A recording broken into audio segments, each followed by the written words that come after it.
Hello everyone, this is Zaid Malik and I hope you have a wonderful day. तो बच्चों आज हम class 10th के chapter real numbers की exercise 1.1 के इंट्रोडक्शन के ऊपर बात करने जा रहे हैं। और बच्चों इस इंट्रोडक्शन में सबसे पहले हम बात करेंगे कि व्हाट इज रियल नंबर्स, कि रियल नंबर्स क्या होते हैं। उसके बाद बच्चों हम बात करेंगे कि एक्सरसाइज 1.1 में हमने किस टॉपिक को पढ़ना है। और बच्चों मैं आपको बताता चलूं कि एक्सरसाइज 1.1 में हमने जिस टॉपिक को पढ़ना है उसका नाम है HCF, मतलब हाईएस्ट कॉमन फैक्टर। और बच्चों इस हाईएस्ट कॉमन फैक्टर को हम सॉल्व करेंगे by the help of equally division lemma और इक्वली डिवीजन एल्गोरिथम। तो बच्चों ये लेक्चर थोड़ा सा लंबा हो सकता है, प्लीज पेशेंस बनाए रखना। लेकिन उम्मीद है मुझे कि अगर आप सिर्फ ये एक वीडियो देख लोगे तो एक्सरसाइज 1.1 और बाकी की जितनी भी एक्सरसाइज है उससे रिलेटेड आपकी जितनी भी क्यूरी एंड प्रॉब्लम्स हैं वो दूर हो जाएंगी। तो बच्चों हम इसको स्टार्ट करते हैं और यहां पर हम लिखते हैं रियल नंबर्स की definition. So all different types of number exist in universe is called real numbers, including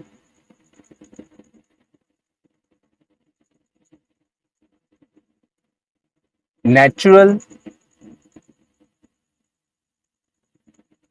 numbers, whole numbers,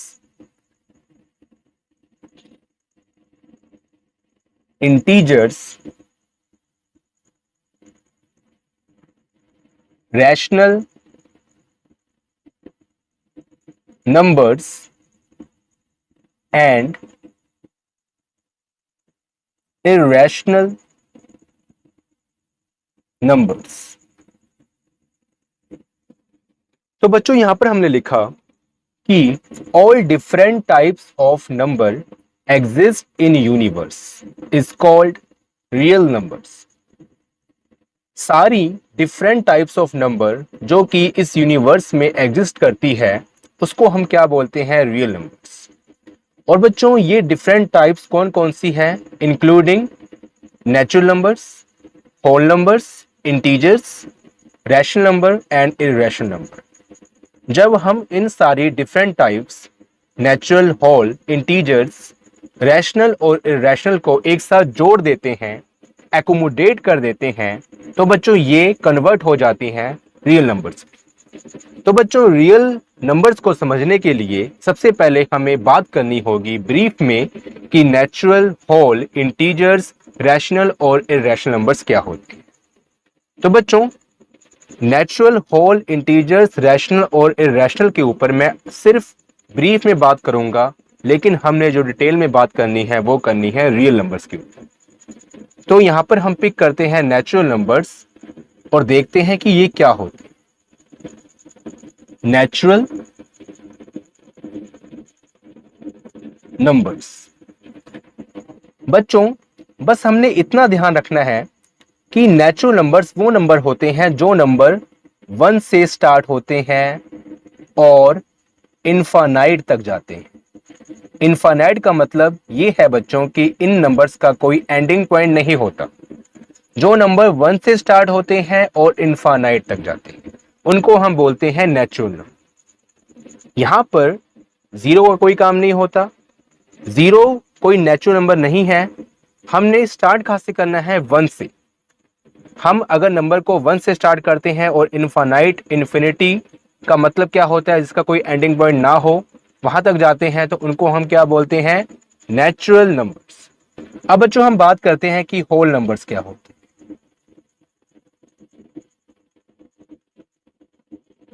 अब होल नंबर्स को समझने के लिए हमने सिर्फ इतना ध्यान रखना है कि जो नंबर 0 से स्टार्ट होते हैं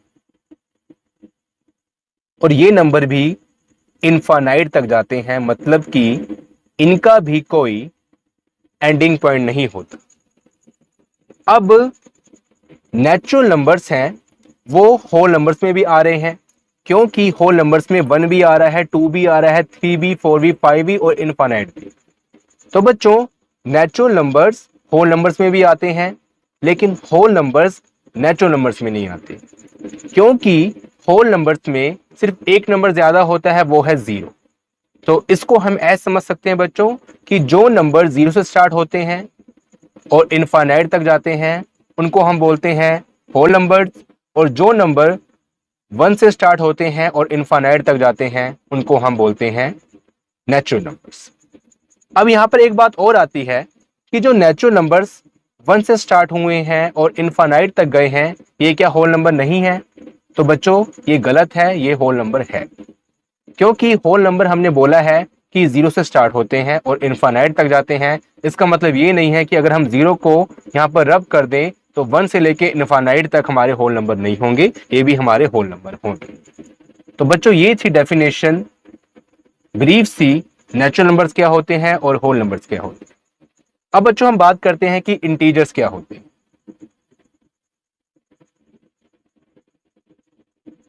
इंटीजर्स को समझने के लिए आपको यहां पर एक नंबर लाइन बनानी होगी। अब यहां पर बात आती है कि नंबर लाइन क्या होती है। नंबर लाइन एक ऐसी लाइन होती है जिसके ऊपर हम नंबर्स को रिप्रेजेंट कर सकते हैं, शो कर सकते हैं। अब बच्चों ये नंबर लाइन है, यहां पर कोई पॉइंट है 0। 0 के राइट हैंड साइड में दाएं तरफ जो नंबर्स हैं वो है पॉजिटिव नंबर्स, और 0 के लेफ्ट हैंड साइड में बाएं तरफ जो नंबर्स हैं वो है नेगेटिव नंबर्स।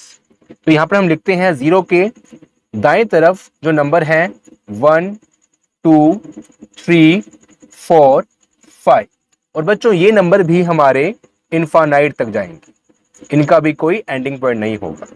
0 के लेफ्ट हैंड साइड में जो नंबर्स होंगे वो होंगे नेगेटिव नंबर्स, -1, -2, -3, -4, -5, और बच्चों ये नंबर भी हमारे, अब ये कहां तक जाएंगे? इनफाइनाइट तक जाएंगे, लेकिन यहां पर माइनस साइन आ रहा है तो ये माइनस इनफाइनाइट तक जाएंगे। ठीक है बच्चों, तो ऐसे नंबर बच्चों जिसमें हमारे 0 भी आता हो, पॉजिटिव नंबर्स भी आते हों और नेगेटिव नंबर्स भी आते हों, तो उनको हम क्या बोलते हैं? इंटीजर्स।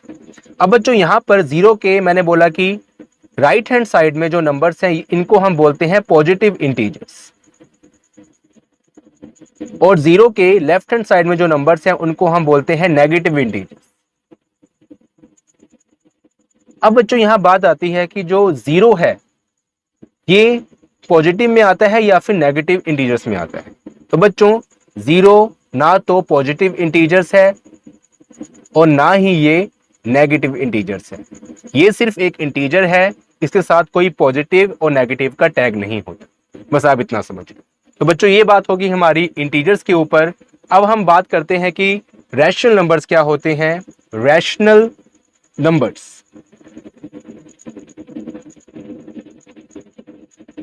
अब इसके नाम से चल रहा है पता, रैशनल मतलब कि रेशो, जिन नंबर्स को हम रेशो की फॉर्म में रिप्रेजेंट शो कर सकते हो उनको हम क्या बोलते हैं? Rational number.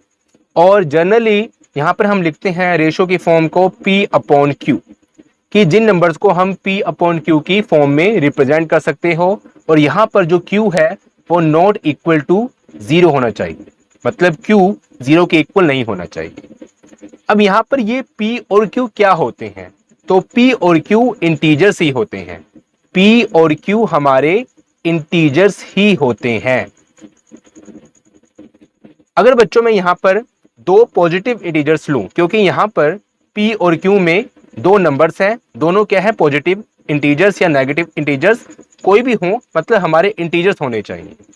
अब यहां पर मैंने लिए दो पॉजिटिव इंटीजर्स जैसे कि 1 और 3, और इसको मैंने P/Q की फॉर्म में लिखा। तो इसको मैं कैसे लिख सकता हूं बच्चों? इसको मैं ऐसे लिख सकता हूं, 1 को ऊपर इसको बोलते हैं न्यूमिनेटर, और 3 को नीचे मतलब कि डिनोमिनेटर। तो ये हो गया 1/3। तो ये भी क्या है, एक रैशनल नंबर है। अगर मैं 3 को लिखता हूं ऊपर और 1 को लिखता हूं नीचे, 3 हमारा है न्यूमिनेटर में, 1 है हमारा डिनोमिनेटर में, तो बच्चों ये भी एक रैशनल नंबर।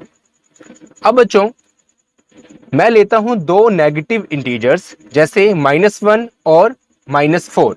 तो यहां पर मैंने -1 को रखा ऊपर और -4 को रखा नीचे, तो ये भी हमारा एक इंटीजर है। अगर मैं -4 को रखूं ऊपर और -1 को रखूं नीचे, तो ये भी हमारा एक इंटीजर है।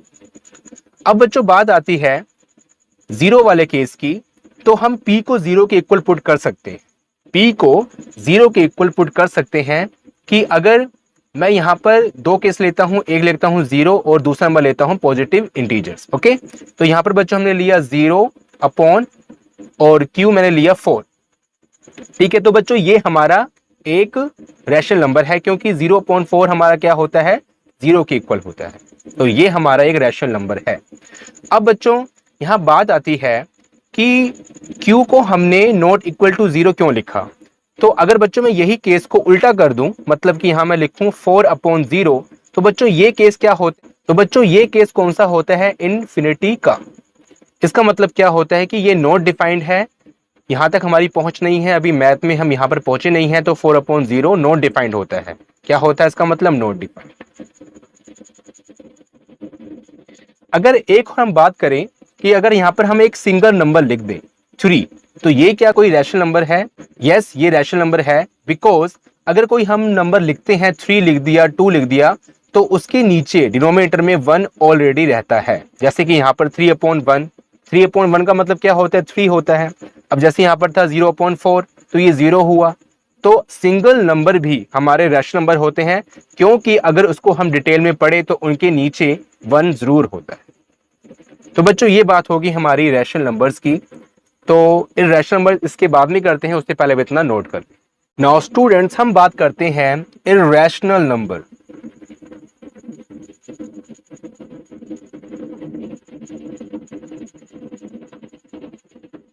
तो बच्चों हमने पढ़ा ऊपर कि रैशनल नंबर्स वो नंबर होते हैं जिनको हम p/q की फॉर्म में रिप्रेजेंट कर सकते हो।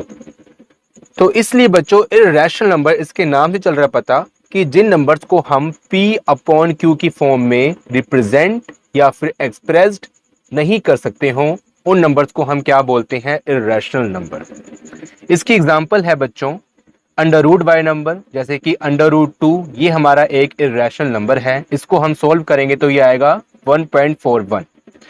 √3 ये भी हमारा एक इररेशनल नंबर है बच्चों, इसका वैल्यू होता है 1.71। और बच्चों एक तो बात हमारी यहाँ पर क्लियर हो गई कि जितने हमारे √y नंबर हैं, जैसे कि √11, तो ये भी हमारा क्या है, एक इररेशनल नंबर है। अगर बच्चों यहाँ पर एक और नंबर हम लेते हैं पाई, जिसकी वैल्यू हम लिखते हैं 22/7 और 3.14 अप्रोक्सीमेटली, तो बच्चों ये भी हमारा एक इररेशनल नंबर है। अब बच्चों आप समझोगे कि पाई क्या होता है, वो आपको आगे समझ आएगा जब हम आगे बात करेंगे। लेकिन यहाँ पर आप समझ लें कि जो हमारे √y नंबर होते हैं, और अंडर कौन सा, प्राइम नंबर्स का, जैसे कि √2, √3, √11, तो ये हमारे क्या होते हैं, इररेशनल नंबर। और ये पाई हो गया हमारा एक एग्जांपल। इनको हम क्या बोलते हैं, इररेशनल नंबर, जिनको हम बच्चों p/q की फॉर्म में रिप्रेजेंट ना कर सकते हो, उनको हम क्या बोलते हैं, इररेशनल नंबर। अब बच्चों इररेशनल नंबर को हम थोड़ा डिटेल में और समझ सकते हैं कि इसको हम इररेशनल नंबर क्यों बोलते हैं। क्योंकि अगर हम अंडर रूट को सोल्व करते हैं, तो यहाँ पर मैंने जनरली क्या लिख दिया, 1.41, लेकिन बच्चों ये चलता जाता है, ये नंबर 1.4 मतलब 2, 3, 4, 5, 6 मतलब इसका एंडिंग नहीं होता। तो जो नंबर्स का हम डिवाइड करें और पॉइंट के बाद एंडिंग ना हो, तो उसको हम बोलते हैं non terminating point. Okay, non terminating number, तो ऐसे नंबर जिनका पॉइंट के बाद हम डिवाइड करें तो एंडिंग नहीं आता, वो चलता ही जाता है, उनका रिमाइंडर कभी 0 आता ही नहीं है, तो उस टाइप के नंबर्स को बच्चों हम क्या बोलते हैं, इररेशनल नंबर। जैसे कि √2 है, ये चलता जाता है, लेकिन हम जनरली इसकी वैल्यू लिख लेते हैं 1.41। वैसे ही बच्चों यहाँ पर 22/7 को डिवाइड करेंगे तो ये आगे चलता जाएगा। ये 3.14 मैंने यहाँ पर अप्रोक्सीमेटली यहाँ पर लिख लिया है, लेकिन ये चलता जाता है, तो इसलिए इनको बोलते हैं इर्रेशनल नंबर। और बच्चों जो रैशनल नंबर होते हैं वो टर्मिनेटिंग होते हैं कि अगर हम 4 यहाँ पर 5 लिख रहे हैं, ठीक है, तो इनका एक पॉइंट होगा जहां पर ये पूरी तरह कट ऑफ हो जाएंगे। और या फिर एक तो ये हो सकता है, या फिर दूसरा यहाँ पर केस हो सकता है कि यहाँ पर ये पेयर्स में आएंगे। मतलब अगर यहाँ पर मान लो 1 आ गया तो 7 1 7 1 7 1, तो बच्चों यहाँ पर 7 1 7 1 7 1 रिपीट होता जाएगा हमारा, तो इसको हम ऊपर बार पा देते हैं। इतना डिटेल में नहीं जाते, बस आप ये समझ लो कि जिस नंबर को हम P/Q की फॉर्म में रिप्रेजेंट कर सकते हो उनको हम बोलते हैं रैशनल नंबर, और जिन नंबर्स को हम P/Q की फॉर्म में नहीं समझ सकते हो, नहीं रिप्रेजेंट कर सकते हो, उनको हम बोलते हैं इर्रेशनल नंबर। ठीक है बच्चों, अब बच्चों हमने आगे का पढ़ना है, आगे हमने पढ़ना है रियल नंबर्स क्या होते हैं। तो उसके लिए आप इतना नोट कर लें, फिर हम आगे बात करते हैं। तो बच्चों अब हम बात करते हैं कि रियल नंबर्स क्या होते हैं। तो मैंने बोला natural numbers, whole number, integers, rational और इर्रेशनल को जब हम एकोमोडेट कर दें, जोड़ दें, तो वो बन जाते हैं हमारे रियल नंबर्स। अब बच्चों यहां पर मैं लिखता हूं whole number 0 1 2 3 4 5 so on to infinity. तो बच्चों ये हमारे होल नंबर भी हैं, और 1 से अगर हम देखें तो ये हमारे नेचुरल नंबर भी हैं। और बच्चों जहां पर आपने कॉपी में नोट किया तो उसको देखें, 1 से लेके इनफाइनाइट तक ये हमारे पॉजिटिव इंटीजर्स भी हैं। अब हम लिखते हैं नेगेटिव इंटीजर्स, जैसे कि -1 -2 -3 सो ऑन टू इन्फिनिटी। ठीक है बच्चों, तो ये हमारे हो गए नेगेटिव इंटीजर्स। अब बच्चों हम लिखते हैं रैशनल नंबर, जैसे कि 1/2 2/3, तो ये चलते जाएंगे, ठीक है, ये भी इन्फिनिटी तक जा रहे हैं, इसका भी कोई एंडिंग नहीं है। और साथ में बच्चों इर्रेशनल नंबर, जैसे कि √2 √3 और पाई हो गया हमारा, और ये भी चलते जाएंगे सो ऑन, मतलब इसका भी कोई एंडिंग पॉइंट नहीं है, लिख देंगे ETC एक्सेट्रा। तो बच्चों इस टाइप के नंबर जिनमें सारे नंबर्स ही आ जाते हैं, इस यूनिवर्स में जितने नंबर एग्जिस्ट करते हैं उनको हम क्या बोलते हैं, रियल नंबर्स। तो बच्चों यहां तक हमारी बात हुई कि रियल नंबर्स चैप्टर का मतलब क्या है, रियल नंबर्स क्या होते हैं। अब हम बात करते हैं कि एक्सरसाइज 1.1 में हमने किस टॉपिक के ऊपर बात करनी है। तो वो बच्चों टॉपिक है HCF। HCF का बच्चों मतलब होता है हाईएस्ट कॉमन फैक्टर। और बच्चों HCF जो होता है वो 2 नंबर के बिट में निकाला जाता है। अब बच्चों यहां पर हम देखते हैं 2 नंबर, एक एग्जांपल लेते हैं, जैसे कि यहां पर हमने 2 नंबर लिए, एक लिया 14 और दूसरा लिया 28। अब इसका हमने निकालना है HCF। तो बच्चों सबसे पहले हम HCF के लिखते हैं फैक्टर। फैक्टर का मतलब बच्चों क्या होता है कि HCF किन किन नंबर्स के टेबल पे आता है। ये जो 14 है ये किन किन नंबर के टेबल पे आता है। तो बच्चों 14 1 के टेबल पे भी आता है, 2 के टेबल पे भी आता है, और 7 के टेबल पे भी आता है, और 14 के टेबल पे भी आता है। और बच्चों यहाँ पर 28 है, इसके भी हम लिखेंगे फैक्टर। तो 28 1 के टेबल पर भी आता है, 2 के टेबल पर भी आता है, 7 के टेबल पर भी आता है, 14 के टेबल पर भी आता है, और 28 के टेबल पर भी आता है। अब बच्चों हम देखते हैं कि इन दोनों में कॉमन फैक्टर कौन कौन से हैं। तो यहाँ पर बच्चों एक तो 1 हमारा इन दोनों में कॉमन फैक्टर है, एक 2 हमारा इन दोनों में कॉमन फैक्टर है, और एक 7 हमारा इन दोनों में कॉमन फैक्टर है, और एक 14 हमारा इन दोनों में कॉमन फैक्टर है। और बच्चों यहां पर हमने बात करनी है हाईएस्ट। हाईएस्ट मतलब सबसे बड़ा फैक्टर। तो बच्चों इन दोनों में सबसे बड़ा फैक्टर जो कॉमन है वो क्या है, 14। तो इसलिए 14 और 28 का HCF है वो कितना होगा, 14 होगा। तो बच्चों आई होप कि आपको समझ आ गया है कि HCF हाईएस्ट कॉमन फैक्टर क्या होता है। लेकिन बच्चों एक्सरसाइज 1.1 में हम HCF को सोल्व करेंगे by using equally division algorithm और इक्वली डिवीजन लेम्मा। तो बच्चों वो हम आगे करते हैं, उससे पहले आप इतना नोट कर लें। तो बच्चों अब हम समझते हैं कि यूक्लिड्स डिवीजन लेमा या फिर यूक्लिड डिवीजन एल्गोरिथम क्या होता है। तो बच्चों यूक्लिड डिवीजन लेमा एल्गोरिथम या थ्योरम एक ही चीज है, तो इसको हम समझते हैं कि ये होते क्या है, इसका हम यूज कैसे करते हैं और क्यों करते हैं। तो बच्चों जैसे कि हम जनरली डिवाइड करते हैं, और डिवाइड जब हम करते हैं तो जिस नंबर को हम अंदर रखते हैं उसको हम बोलते हैं डिविडेंड। डिविडेंड। और बच्चों जिस नंबर के साथ हम डिवाइड करते हैं उसको हम बोलते हैं डिवाइजर। और बच्चों राइट हैंड साइड में यहां पर जो हमारा आता है, इसको हम हिंदी में भागफल बोलते हैं, उसको हम बोलते हैं कोशेंट। और बच्चों जो काट कूट के हमारा लास्ट पे नीचे आता है उसको हम बोलते हैं रिमाइंडर।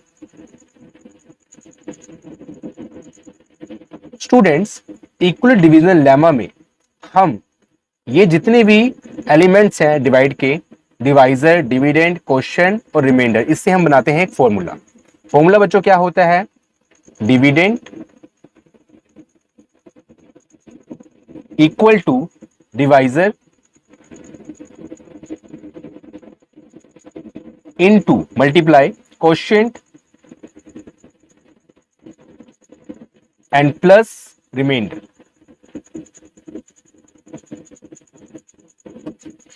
अब बच्चों डिविडेंड को हम जनरली ए से भी डिनोट कर सकते हैं, डिवाइजर को हम बी से करते हैं डिनोट, और क्वोशंट को हम स्मॉल क्यू से करते हैं डिनोट, और रिमाइंडर को हम स्मॉल आर से भी कर सकते हैं डिनोट। तो बच्चों ये बन गया हमारा एक इक्वल डिवीजन लेमा का फॉर्मूला।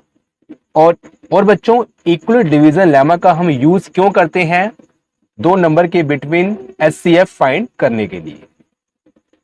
तो बच्चों इस केस में हमारा एक और होता है कि ये जो क्यू है, क्वोशंट है, ये greater than and equal to 0 होता है, और ये जो रिमाइंडर है, रिमाइंडर आर, ये greater than and equal to 0 and less than B होता है। बी हमारा बच्चों क्या है? डिवाइजर होता है। तो बच्चों ये दो इसके केस भी हैं, कंडीशन है, इसको आपको ध्यान में रखना है।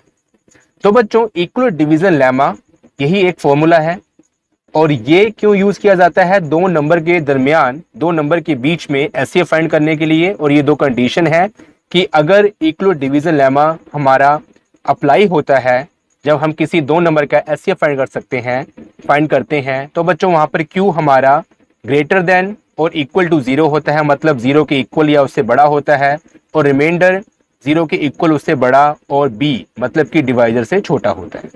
तो बच्चों ये था हमारा इक्वल डिवीजन लेमा और एल्गोरिथम क्या होता है उसके बारे में एक brief information.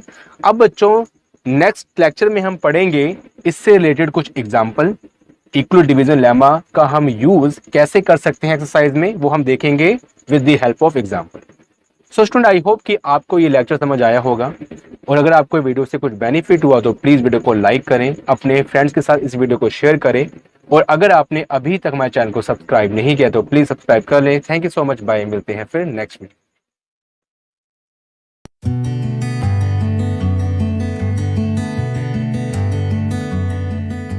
Please subscribe my channel. Thank you.